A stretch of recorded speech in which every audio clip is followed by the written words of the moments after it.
자, 7장의 공급 시기입니다.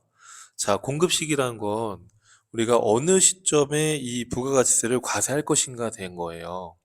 우리가 앞에서 봤던 과세권에는 어떤 거래를 대상으로 부가세를 과세할 것인가, 그거에 대한 문제였다면, 공급 시기에서는 어느 시점을 기준으로 해서 부가가치세를 과세할 것인가, 그 시점에 대한 이야기입니다. 자, 이 공급 시기가 되게 중요한 건 이 공급 시기 규정에 맞춰서 생계환서를 발행하는, 이 생계환서 발행하는 기준 일자가 됩니다. 그래서 실무적으로도 굉장히 중요하다고 보시면 되겠습니다.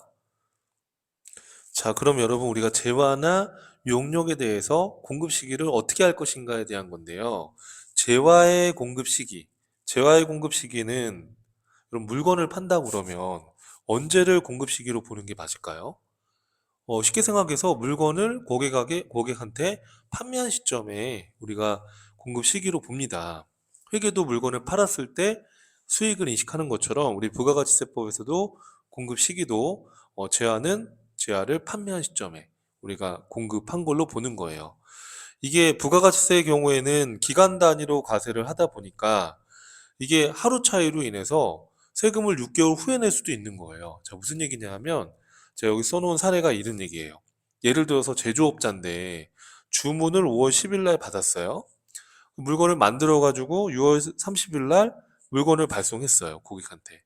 돈 받은 거는 8월 10일 날 대금 회수를 했다, 이렇게 한번 가정해 볼게요.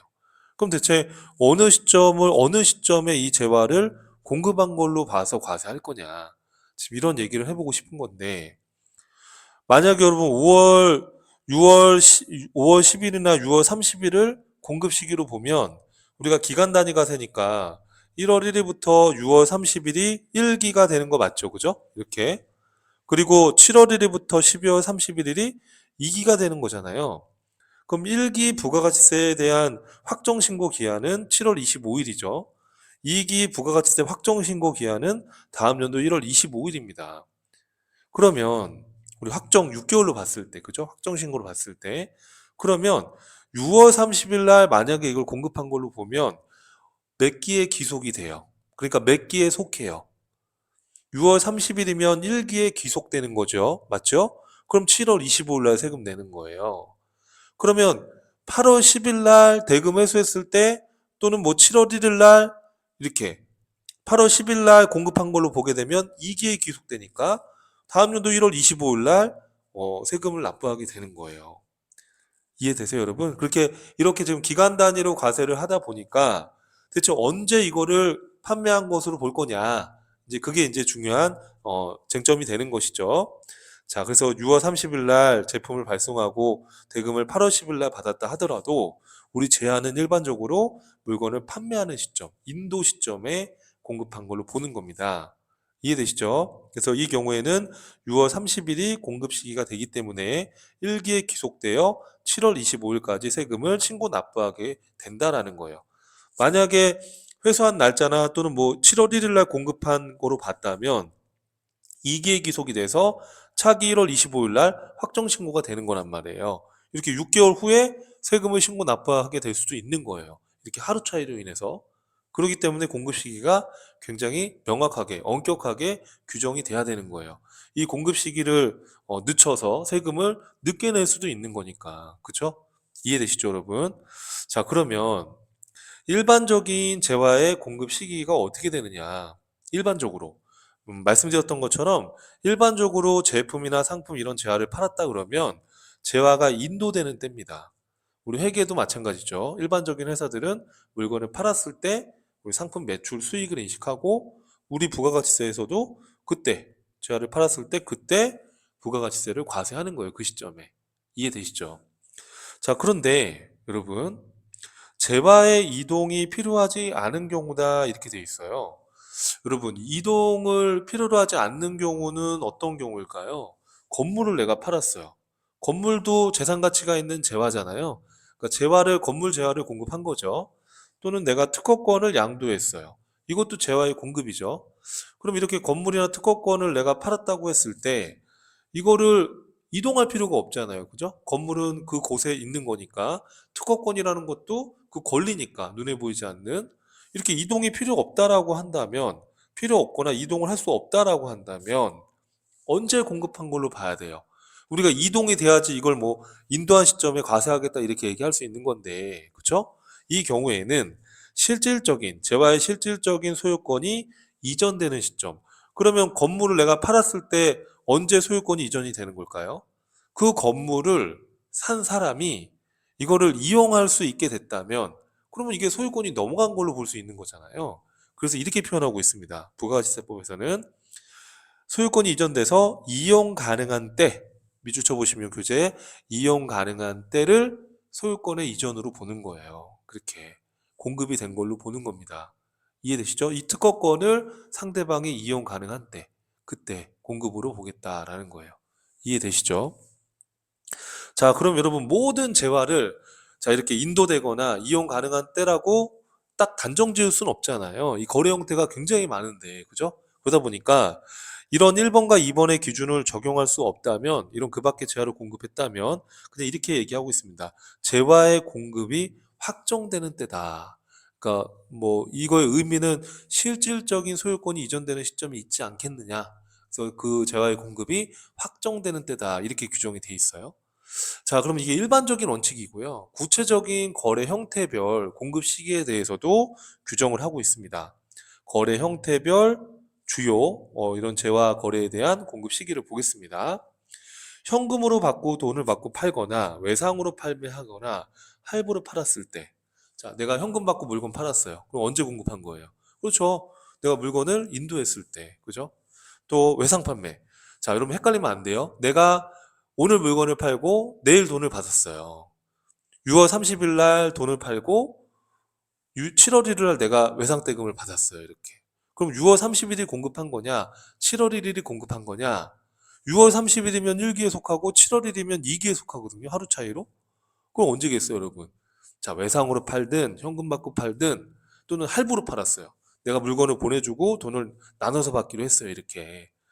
이게 현금이든 외상이든 할부든 이렇게 재화를 팔면 일반적으로 우리가 인도되는 시점이에요. 그래서 여기 나와 있는 것처럼 인도되거나 이동이 필요하지 않다고 그러면 우리가 앞에서 봤던 것처럼 이용 가능한 때, 그때를 공급 시기로 보는 겁니다. 자, 그래서 우리 부가가치세는 현금을 받아야지 신고 납부하는 게 아니에요. 공급을 기준으로 하는 거예요. 이렇게. 이해되시죠? 여러분 이해할 때는 내가 10,000원짜리 물건 팔면 상대방한테 11,000원을 받아야지 1,000원을 세무서에 내는 거 아닌가? 그게 아니에요, 여러분. 현금으로 받고 팔든 외상으로 팔든 할부로 팔든 우리가 인도나 이용 가능한 때, 그때 인도되는 때 그렇게 생각해봐요. 내가 물건을 팔면 그때를 공급 시기로 보기 때문에 그걸 기준으로 과세하는 거예요. 그래서 이제 사업자들이 어려운 게 뭐냐면 외상으로 물건을 파는 이런 업종들이 있잖아요. 그러면 돈을 회수하지 않았는데 그 사업자는 부가가치세를 자기 돈으로 우선 신고 납부를 해야 되는 거예요. 이해돼요? 그러다 보니까 이게 자금상으로 어려울 수 있는 거죠. 그리고 나중에 이제 부가세를 나중에 대금을 회수하는 거니까. 그래서 여러분 부가가치세 신고 납부는 여러분 현금 기준이다, 공급 기준이다? 그렇죠. 공급 기준이에요. 그걸 헷갈리시면 안 됩니다. 자, 그 다음에 여러분 이런 거래는 어떨까요? 반환 조건부 또는 동의 조건부, 기타 조건부나 기한부 판매다 이렇게 돼 있어요.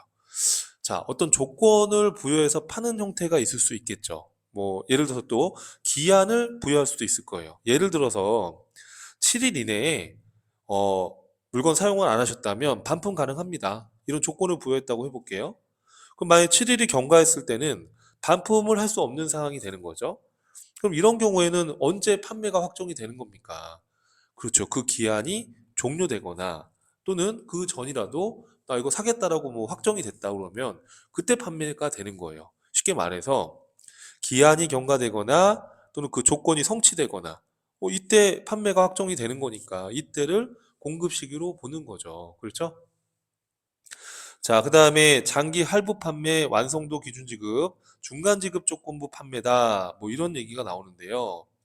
자, 그럼 장기 할부 판매라는 거는 이제 어떤 거냐 하면 단어 그대로예요. 물건을 우선 고객한테 보내주고요. 물건을 판매하고 발송한 다음에 소유권을 넘겨주고 나서 대금의 회수를 오랜 기간 나눠서 회수를 하는 거죠. 근데 그 기준을 어떻게 보고 있냐면 인도한 후에 대금을 2회 이상 분할해서 회수하고 그 기간이 1년 이상이다라고 한다면 장기 할부로 보겠대요. 대가를 2회 이상 재활을 인도한 후에 대가를 2회 이상 1년 이상에 걸쳐서 회수하는 이런 거래 형태를 장기 할부 판매라고 하겠대요. 자, 그럼 여러분 이렇게 장기 할부로 판매를 하게 되면 자, 부가가치세를 어느 시점에 과세하는 게 맞을까? 제가 한번 그림을 그려볼게요. 자, 여러분 예를 들어서 내가 X 1년도 이 시점에 물건을 인도했어요. 발송했어요. 1억 원어치 팔았어요. 그럼 돈을 이렇게 여러 번 나눠받기로 했어요. 이렇게 여러 번 나눠받기로 했어요. 대금을 이렇게. 이 기간이 1년이 넘어가요. 그러면 예를 들어서 뭐 1억 원에 팔고 내가 1,000만 원씩 여러 번에 이렇게 나눠서 회수를 하기로 했다. 그 기간이 1년이 넘어간다 그러면 만약에 우리가 일반 원칙처럼 물건을 인도했을 때 부가가치세를 과세하게 되면 이 법인기업은 이 사업자는 1억의 10%인 1,000만 원을 돈을 회수하지도 않았는데 부가세를 신고 납부해야 돼요. 굉장히 작은 부담이 되겠죠.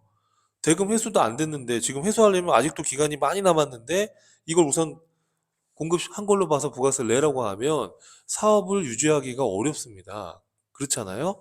그래서 상식적으로 생각했을 때도 이렇게 대금 회수 기간이 오래 걸린다 그러면 이걸 한 번에 인도한 시점에 1억을 한 번에 과세하는 게 아니라 이렇게 각각 받기로 한 때가 있을 거 아닙니까? 그때 각각 받기로 한 금액을 나눠서 분할해서 과세하는 게 이치상 맞잖아요. 우리가 딱 보더라도 그렇게 하겠다는 거예요. 쉽게 말하면. 그래서 자, 대금 회수도 되지 않은 상태에서 인도 시점에서 부가세를 한 번에 과세한다면 이 기업은 작은 부담이 되는 것이죠. 그러다 보니까 여기 밑줄 쳐볼까요, 교재? 대가의 각 부분을 받기로 한 때를 각각 구분해서 과세하기 위한 거예요. 이해되시죠?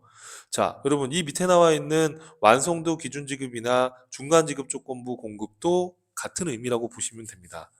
자, 완성도 기준 지급이라는 건 뭐냐면 대가를 완성되는 정도에 따라서 대가를 받는 거예요. 예를 들어서 우리가 주문 제작해서 파는 뭐 이런 여러 가지 제조기업들을 보면 이런 경우가 있죠. 뭐 예를 들면 조선업, 조선업이면 자, 예를 들어서 내가 뭐 배를 만들어서 파는데 이거를 어느 시점에 한 번에 이 거액의 돈을 주고받지는 않을 거 아닙니까? 진행되는 정도에 따라서 그 돈을 대가를 주고받고로 했다 그러면 이게 이제 대표적인 완성도 기준 지급이 되는 거죠. 그래서 장기간에 걸쳐서 제품 제조를 하기 때문에 진행 정도에 따라 대가를 주고받겠죠. 그러면 이때도 마찬가지예요. 내가 지금 어, 완성도 기준 지급으로 계약을 해서 대가를 받는다. 그러면은 완성되는 정도에 따라서 돈을 받는 건데 이 대금 회수 기간이 길어진단 말이에요. 이 제작 기간이 기니까. 그러면 이거를 한 번에 세금을 몰아서 과세할 수는 없으니 우리가 진행되는 정도에 따라서 우리 과세를 해야 되니까 우리가 장기 할부 판매와 동일하게 자, 그리고 언제라고요? 대가의 각 부분을 받기로 한대. 예를 들어서 이 작업 진행률 50% 되는 시점에서 내가 한번 받고 또 추가로 몇 퍼센트 작업 진행된 시점에서 돈을 받고 이렇게 진행되는 정도에 따라 대가를 받기로 한 경우에는 그 대가를 받기로 한 그 시점에 나눠서 부가가치세를 과세하는 게 맞다. 그런 취지예요. 이해되시죠? 이 중간지급 조건부 공급도 같은 취지예요, 보면. 자, 그럼 중간지급 조건부 공급이라는 건 뭐냐면 이건 이런 케이스예요.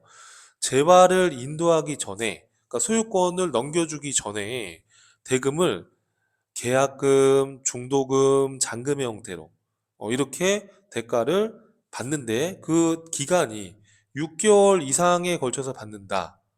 우리가 주로 이제 딱 정확히 매칭이 안 될 수도 있지만 부동산 매매 거래를 생각해 보면 어떤 경우가 있어요, 여러분?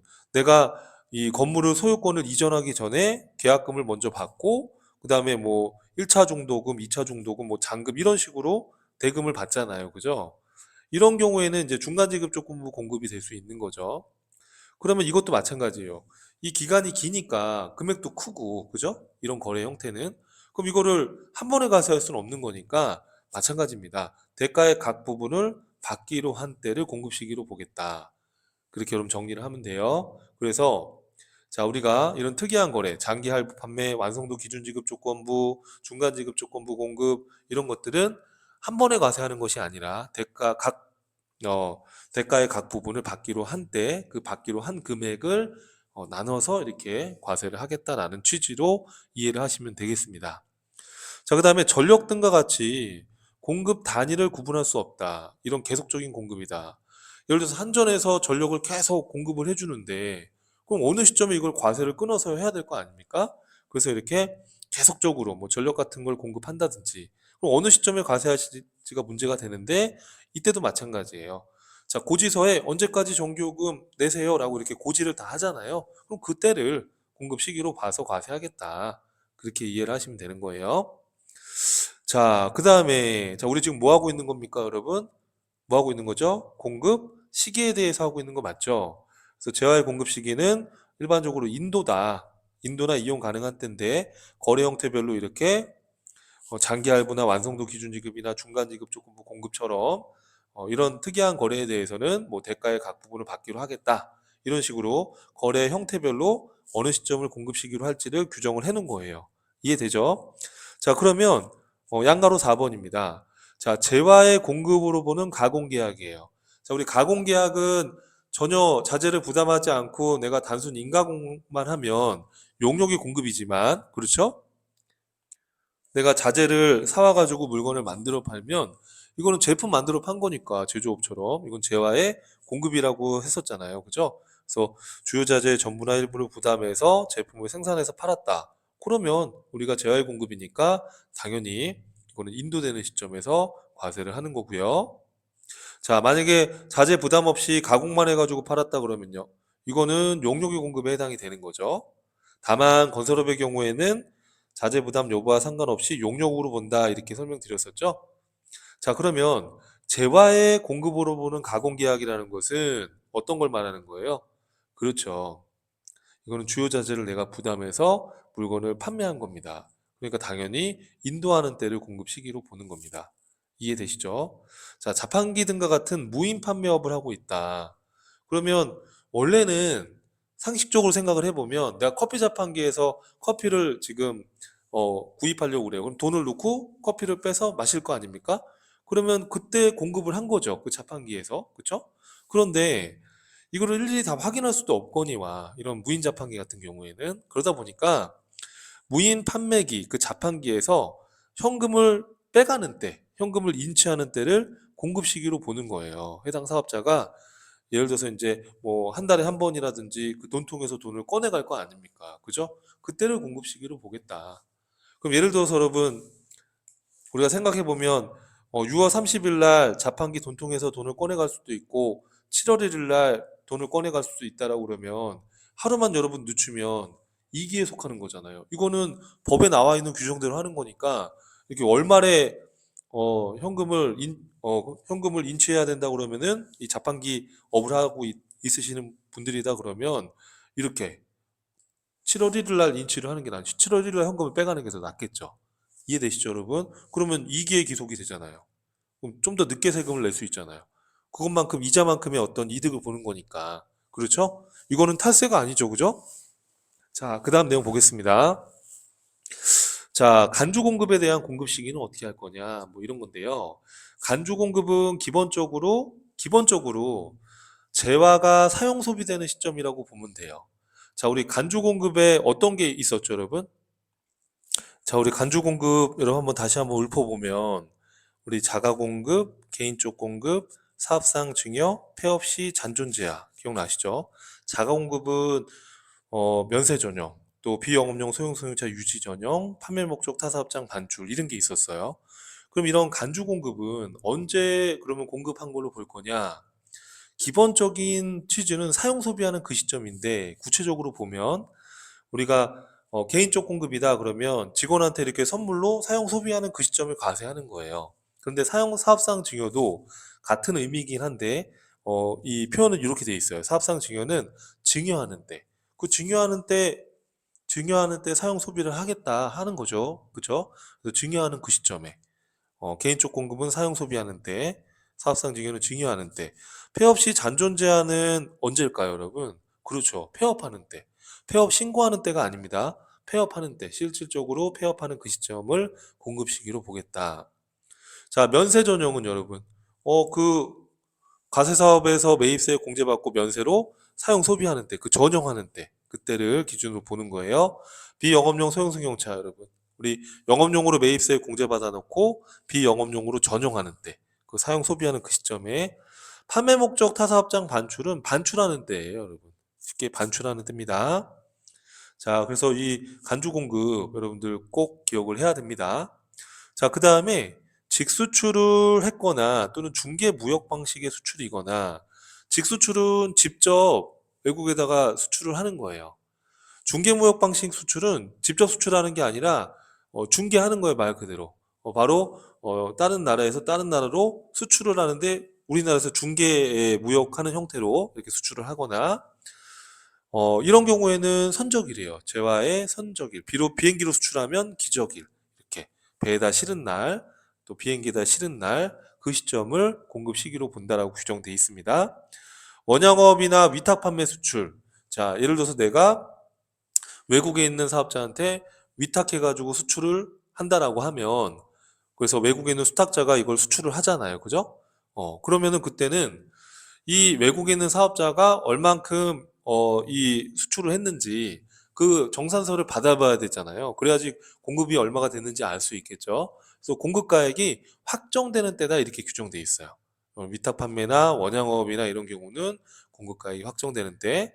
외국 인도 수출, 외국 인도 수출, 위탁 가공 무역 방식의 수출 이렇게 돼 있는데 뭐 위탁 가공 무역 방식의 수출은 위탁을 해서 외국에 있는 사업자한테 가공을 해가지고 직접 수출을 하는 이런 형태인 거죠.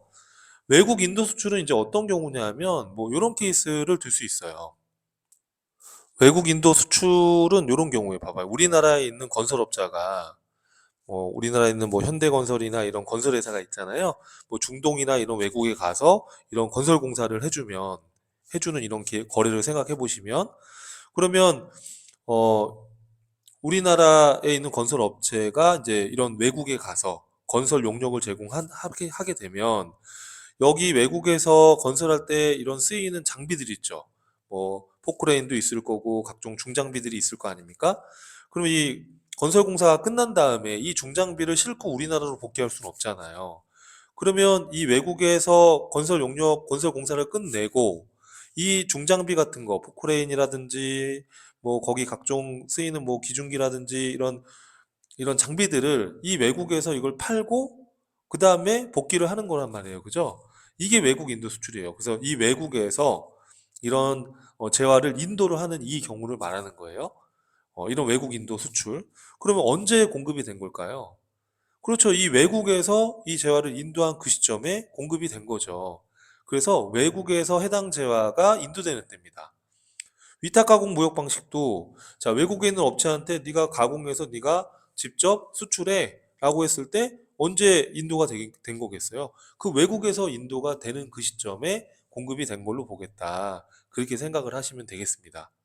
자, 이런 내용들은 좀 여러분이 낯설게 느낄 수가 있는데 객관식에서 어렵게 나오면 언급될 수는 있어요. 그래서 너무 여기 많은 투자를 할 필요는 없을 것 같고 문제 풀면서 나오면 한 번씩 이렇게 책 찾아보고 문제 해답 체크해보고 이런 식으로 연습하면 됩니다. 자, 왜냐하면 우리 전산회계 1급에서는 이 부가세 이론이 다는 아니잖아요. 그죠? 실기가 더 많이 나오기 때문에 여기서 여러분 좀 어렵게 느끼는 부분이 있다 하더라도 너무 스트레스 받으실 필요는 없어요. 아, 그렇구나 하고 이제 문제 풀면서 사례를 적용해 보면 되는 거니까 너무 이렇게 막 이 이론적인 거에 스트레스 받으실 필요는 없어요. 아, 이렇게 최대한 이해하려고 노력해 보면 되는 겁니다. 자, 그래서 우리가 지금 하고 있는 건 공급 시기에 대한 이야기를 하고 있고, 재화의 공급 시기에 대한 이야기를 했고, 그리고 이제 용역의 공급 시기에 대해서 나오는 거예요. 자, 용역은 물건이 아니죠. 서비스이기 때문에 인도 기준을 적용할 수가 없죠. 물건을 보내주는 게 아니잖아요, 용역은요. 그렇기 때문에 용역은 서비스 제공이 완료되거나 또는 이런 건물이나 시설물 등이 사용되는 때를 공급 시기로 보는 거예요. 그래서 일반적인 용역의 공급 시기 동일합니다. 서비스의 제공, 역무의 제공이 완료되거나 시설물 등이 사용되는 때를 공급 시기로 보겠다. 그렇게 이해를 하시면 되고요. 자, 용역도 마찬가지로 다양한 거래 형태가 있을 수 있으니까 거래 형태별로 공급 시기가 어떻게 되느냐 주요 이런 거래 형태를 보면 똑같은 얘기인데요. 일반적인 용역의 공급은 서비스 제공이 완료되는 때를 공급 시기로 본다. 용역 제공이 완료되는 때를 공급 시기로 본다. 그 다음에 장기 할부 판매나 완성도 기준 지급이나 중간 지급 조건부 공급.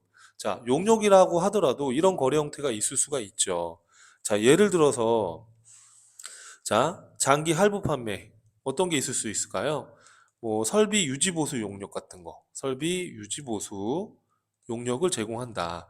자, 우리 회사에서 이렇게 예를 들어서 뭐 석 달에 한 번씩 유지 보수료를 받고 뭐 한 2년간 설비 유지 보수 계약을 맺었다. 그럼 우리 이렇게 설비 유지 보수하는 이 회사 입장에서는 설비 유지 보수라는 용역을 제공하는 건데 이거를 1년 이상에 걸쳐서 대가를 나눠서 받는 거잖아요, 이렇게. 그럼 이것도 장기 할부 판매가 될 수 있죠. 용역이라 하더라도. 그렇죠? 완성도 기준 지급. 뭐 예를 들어서 건설업. 자, 우리 건설업 같은 경우에는 용역으로 본다고 했잖아요. 그럼 건설공사 계약을 따냈어요, 내가. 100억짜리를. 근데 이거를 내가 완성되는 정도에 따라 대가를 받기로 했어요. 그래서 공사 진행이 50%가 됐을 때 내가 100억 중에 50억을 받고 또 추가적으로 80%가 됐을 때 30억을 내가 더 받고 공사가 완공되면 나머지 잔금을 받고 이런 식으로 계약의 형태가 있다라고 한다면 이것도 완성도 기준 지급이 되는 거죠. 그럼 완성되는 정도에 따라 대가를 받는 거니까 또는 중간 지급 조건부 공급이 있을 수도 있고 이처럼 용역도 우리가 앞전에서 봤던 이런 거래 형태가 있을 수 있다. 그러면 우리가 재화의 공급 시기 공부할 때 이런 거래 유형은 언제였어요, 여러분? 대금 회수가 바로바로 되는 건 아니니까 대가의 각 부분을 받기로 한때를 공급 시기로 보겠다라고 정리를 했죠. 동일합니다. 네, 용역도 마찬가지예요. 자, 그 다음에 또 여러분 여기 보시면 간주임대료라는 게 나와 있습니다. 좀 간주임대료라는 건 뭐냐면 보증금에 대한 이자다라고 이해하시면 돼요. 보증금에 대한 이자. 자, 여러분 요거는 제가 그림을 한번 그려볼게요. 자, 여러분 간주임대료라는 거는 이런 거예요. 예를 들어서 건물이 있는데 A라는 임대업자가 매달 임대료를 500만 원씩 받아요. 그러면 500만 원의 10%인 50만 원을 부가세로 과세를 합니다. 이런 상가 임대료에 대해서. 보증금은 1억밖에 안 받았다고 해볼게요. 근데 B 임대업자는 월 임대료를 100만 원씩만 받아요. 그러면 10만 원만 부가세가 과세가 돼요. 그죠? 근데 보증금을 좀 많이 받았어요. 3억 원을. 그런데 세무서 입장에서는 바라봤을 때 이 보증금을 은행에다가 예치하면 이자를 또 받는단 말이에요. 그래서 이자 400만 원을 받았다고 해볼게요. 그러면 보증금을 낮게 받고 임대료를 많이 받으면 부가세 50만 원을 내고 보증금을 많이 받고 임대료를 적게 받으면 부가세 10만 원만 과세한 다음에 이 이자 받은 거 40만 원은 부가세 과세 안 하면 형평성이 맞지 않는 것이죠. 이처럼 보증금에 대해서 이런 이자가 발생할 수 있지 않겠나. 그럼 이 이자도 임대료랑 실질이 같다. 이것도 이 임대업자가 이 보증금에 대한 어떤 경제적 이득을 취한 거니까 이 이자 400만 원도 임대료로 간주하는 게 맞다. 이 이자를 간주 임대료라고 하는 겁니다. 그럼 이 간주 임대료를 어느 시점에 과세할 거냐라고 했을 때 이자라는 것은 기간에 따라 발생하는 거잖아요. 그럼 예를 들어서 자 이렇게 1, 2, 3월 달이 1기 예정, 4, 5, 6월 달이 1기 확정, 그 다음 7, 8, 9월 달이 2기 예정, 10, 11, 12월 달이 2기 확정이잖아요. 이게 3개월 단위로 우리 부가세 신고를 하니까 만약에 1월부터 12월까지 이 간주임대료에 대한 이자가 1년에 1200이 나왔다라고 하면 1, 2, 3월 달에 얼마를 과세하는 게 맞아요? 1200만 원을 다 과세하는 게 맞아요? 아니면은 3개월치만 과세하는 게 맞아요? 3개월치만 과세하는 게 맞으니까 예정 신고 기간이 끝나는 3월 31일을 공급 시기로 봐서 1200만 원 곱하기 12분의 3개월치만 과세를 하겠다 이런 얘기예요.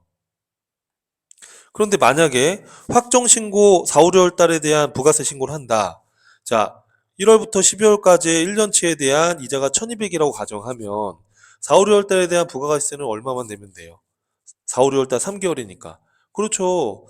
이 확정 신고가 끝나는 요 종료일을 기준으로 해서 3개월을 기준으로 해서 1200만 원 곱하기 12분의 3 해서 300만 원만 과세를 하는 게 맞죠. 이자라는 건 기간에 따라 발생하는 거니까 그 논리에 맞춰서 하겠다는 거예요. 그래서 이렇게 간주임들의 경우에는 예정 신고 기간의 종료일, 1기 예정이면 3월 31일, 확정 신고 기간의 종료일, 1기 확정이면 6월 30일. 그럼 2기 예정이면요? 그렇죠. 7, 8, 9월 달이니까 9월 30일.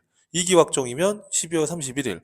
이때를 공급 시기로 봐서 3개월 단위로 과세를 하겠다. 그렇게 이해를 하면 돼요. 이해되시죠, 여러분? 이렇게. 자, 그래서 우리가 재화와 용역의 공급 시기에 대해서 학습을 했고요. 자, 기출 문제를 한번 볼게요. 자, 부가가치세법상 재화의 공급 시기로 옳지 않은 것은 현금 판매 그리고 외상 판매의 경우 언제 여러분? 인도되거나 이용 가능한 때다. 무인 판매기는 언제였죠? 현금을 인출하는 때였었죠. 이런 조건이 부여된 판매. 그 언제? 조건이 성취되거나 그렇죠. 기한이 지나서 판매가 확정되는 때. 장기 할부 판매, 완성도 기준 지급, 중간 지급 조건부 이런 건 언제였어요? 대가의 전부를 실제로 받았을 때예요? 아니잖아요. 대가의 각 부분을 받기로 한 때라고 했었죠. 답은 4번이었습니다. 자, 다음 중 부가가치세법상 용역의 공급 시기에 대한 설명으로 틀린 것은 간주임대료는 예정 신고 기간이나 우리 확정 신고 기간의 종료일을 과세 기간의 종료일 이렇게도 불러요. 같은 거예요. 예정 신고 기간 또는 확정 과세 기간의 종료일을 공급 시기로 한다. 즉 이렇게 3개월 단위로 이자 계산한다. 그렇게 얘기했었죠. 폐업 전에 공급한 용역의 공급 시기가 폐업일 이후에 도래하는 경우 폐업일을 공급 시기로 한다. 이게 무슨 얘기냐면 여러분 이런 얘기예요. 자, 예를 들어서 장기 할부 판매를 했어요. 그래서 내가 예를 들어서 여러분 이때 인도를 하고 대금을 이렇게 여러 번 걸쳐서 받기로 했어요, 내가. 이게 장기 할부 판매라고 했었잖아요. 그런데 이 사업자가 장사가 잘 안 돼서 이때 폐업을 한 거예요. 그러면 여러분 이 지금 V표 체크한 이 시점의 공급 시기는 폐업한 이후에 공급 시기가 도래하죠. 그럼 만약에 이 V표 체크한 이 시점에 과세를 하게 되면 폐업을 하게 되면 더 이상 사업자가 아니기 때문에 과세할 수가 없어요. 그래서 폐업한 이후에 공급 시기가 도래한다 그러면 이걸 땡겨서 요 폐업하는 요 시점에 공급 시기로 보겠다라는 거예요. 이해하시겠죠, 여러분? 자, 그래서 이것도 맞는 겁니다. 폐업일 이후에 공급 시기가 도래하는 경우에는 폐업일을 공급 시기로 한다라는 거예요. 장기 할부 판매 조건부 용역의 공급의 경우 대가의 각 부분을 받기로 한 때다. 맞죠? 용역의 대가의 각 부분을 받기로 한 때를 한때 대가를 받지 못하는 경우 공급 시기로 보지 않는다. 아닙니다. 대가의 각 부분을 받기로 한 때니까 꼭 현금으로 받아야 된다는 건 아니었어요. 그죠? 그래서 받기로 한 그 약정한 날짜를 공급 시기로 보는 거니까 꼭 현금을 받아야지만 공급 시기로 보는 것이 아닙니다. 그래서 대가를 받지 못하는 경우에도 그 받기로 한 때를 공급 시기로 보는 거예요. 이해되시죠, 여러분? 그래서 답은 4번이었네요. 이번에 답은 4번. 1번, 4번, 2번, 4번이죠. 자, 3번입니다. 다음 중 부가가치세법상 재와 용역의 공급 시기에 대한 설명으로 옳지 않은 것은 장기 할부 판매는 언제예요, 여러분? 대가의 각 부분을 받기로 한 때. 우리 직수출했을 때는 선적일이나 기적일이었죠. 무인 판매기는 언제였어요? 재화가 인도되는 때가 아니라 그렇죠. 현금을 인취하는 때였었잖아요. 답은 3번이네요. 완성도 기준 지급은 언제죠, 여러분들? 대가의 각 부분을 받기로 한 때. 기억나시죠? 자, 마지막 4번입니다. 부가가치세법상 재화 용역의 공급 시기에 대한 내용으로 옳지 않은 것은 장기 할부 판매는 대가의 각 부분을 받기로 한 때, 현금 판매, 예상 판매, 할부 판매, 재화가 인도되거나 이용 가능한 때입니다. 완성도 기준 지급 조건부라라고 한다면 완성되어 사용 소비되는 때가 아니잖아요. 언제였어요? 그렇죠. 대가의 각 부분을 받기로 한 때. 그죠? 완성 정도에 따라서 대가의 각 부분을 받기로 한 때를 과세하는 겁니다. 공급 시기로 보는 겁니다. 자, 임대보증금에 대한 간주임대료는 언제였어요, 여러분? 그렇죠. 예정신고기간의 종료일이나 확정신고기간의 종료일을 과세기간 종료일이다 이렇게도 얘기를 해요. 그래서 이렇게 우리 간주임대료는 이렇게 3개월 단위로 우리 나눠서 과세를 한다 그렇게 이해를 하면 돼요. 그래서 우리 간주임대료는 예정신고기간의 종료일, 확정신고기간의 종료일 그렇게 표현해도 되고 과세기간의 종료일 이렇게 표현할 수도 있는 거예요. 그래서 이것도 맞는 표현이죠. 그래서 여기 옳지 않은 것은 완성도 기준지급은 언제요, 여러분? 그렇죠. 대가의 각본을 받기로 한 때입니다. 4번의 답은 3번이었네요. 이렇게요. 자, 밑에 해설이 나와 있으니까 여러분도 한번 읽어보시면 이해가 될 겁니다. 자, 그래서 우리가 이번 시간에서는 공급 시기에 대해서 학습을 했습니다. 자, 그럼 다음 강의에서 또 뵙겠습니다. 감사합니다.